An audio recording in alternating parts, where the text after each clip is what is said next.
Hello, my friends, and for those of you who are new, welcome. And I'd like to mention briefly what I do on this channel.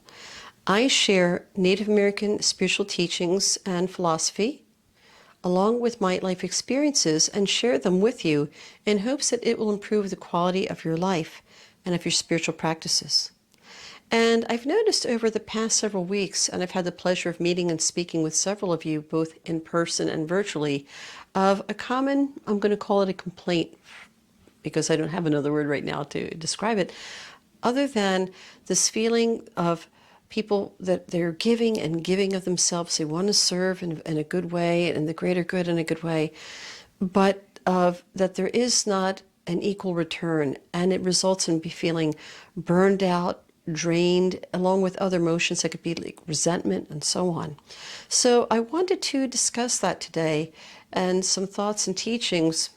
And hopefully, if you find yourself that you are currently in the situation, to help you to change the dynamic of that.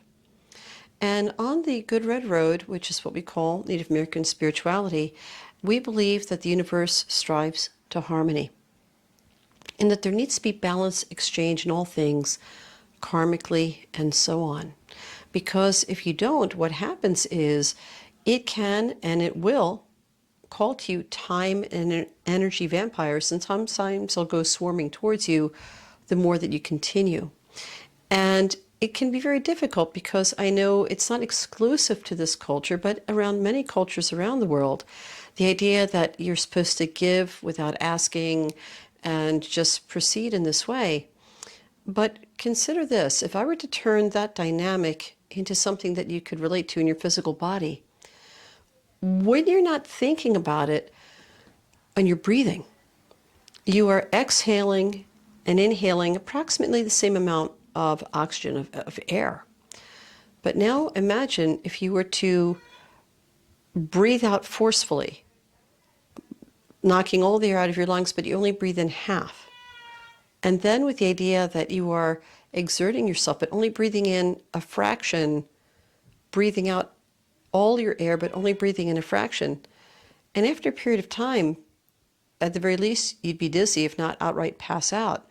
So in essence, when you are giving and giving and giving in this way, and maybe asking for something in return, maybe not, it's the equivalent. You are giving all of yourself and then maybe bringing in only a little bit. So in time, this is an unhealthy pattern. So because of what it teaches others. So on one hand, you are saying by your actions that this is okay. It's okay to, make use of your time and your energy without thought or concern for your needs as a person and as a human being. And it could be very well love relationships, of all types, friendships, where you've created this dynamic. This is what you have taught them. And they don't necessarily want or need, they don't want to harm you, they don't want to take advantage of you. But if they don't know any better, if they don't know, then this is going to continue. So in the idea of fair exchange, and I'm going to talk about relationships first, but you can extend this to work or your calling, where it is necessary to have a sit-down conversation, set expectations. What is it that this other person wants or needs? And what is it that you want and need, so that you are given the support that you need in a meaningful way.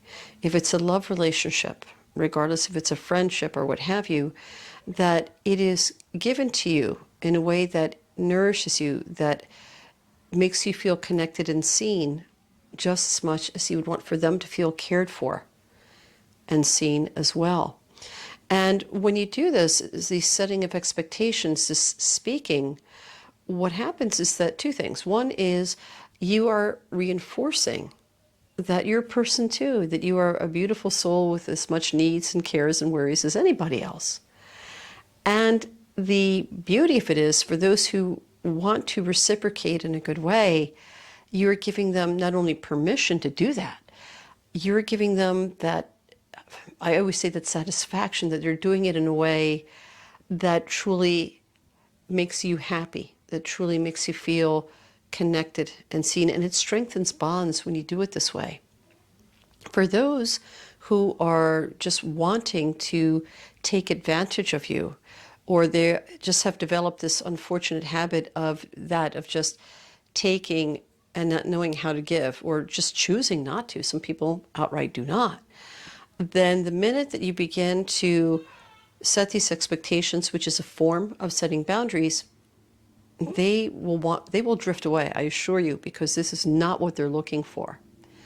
So as you do this idea of that reciprocation as you go forward and back, the beauty of it is that you're satisfying that karmic need, that karmic debt of being able to reciprocate, going back and forth, so that there is no unnecessary karmic connections. Oh, summertime, folks with their toys, right? Anyway, so carrying right on. So I guess they have the need for celebrating summer. So with this in mind, what happens is, as you go forward in time, there is no karmic debt to attach you to the past. It allows for relationships to stay current and present and moving into the future, so that the idea of a time and energy vampire, there's no space for them. They go.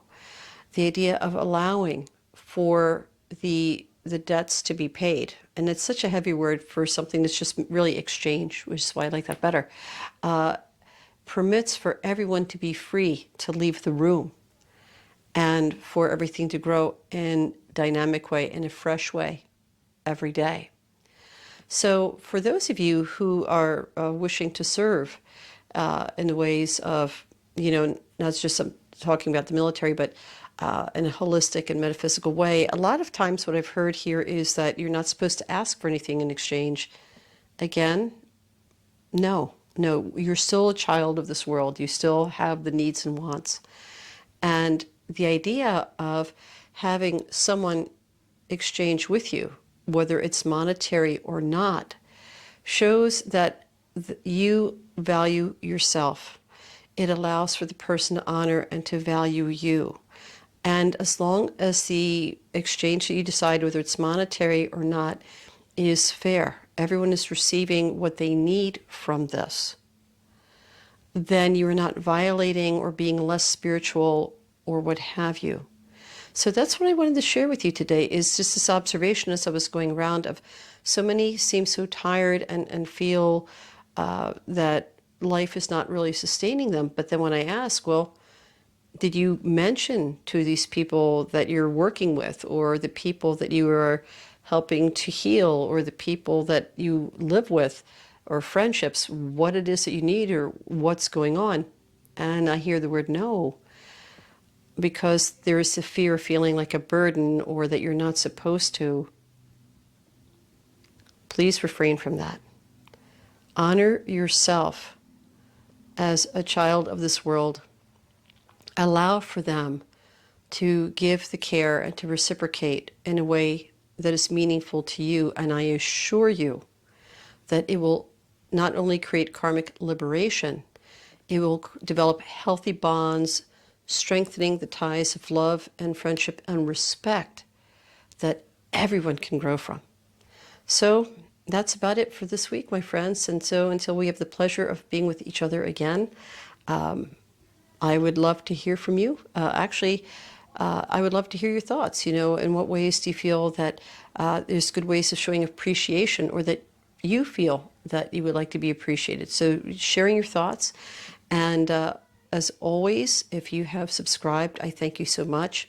And if you haven't, please do. It really helps me out. And the minute that you hit that little bell icon, you'll be notified once I set out a new video. So till next time, my friends, Wanishi, thank you so much. Take care and bright blessings.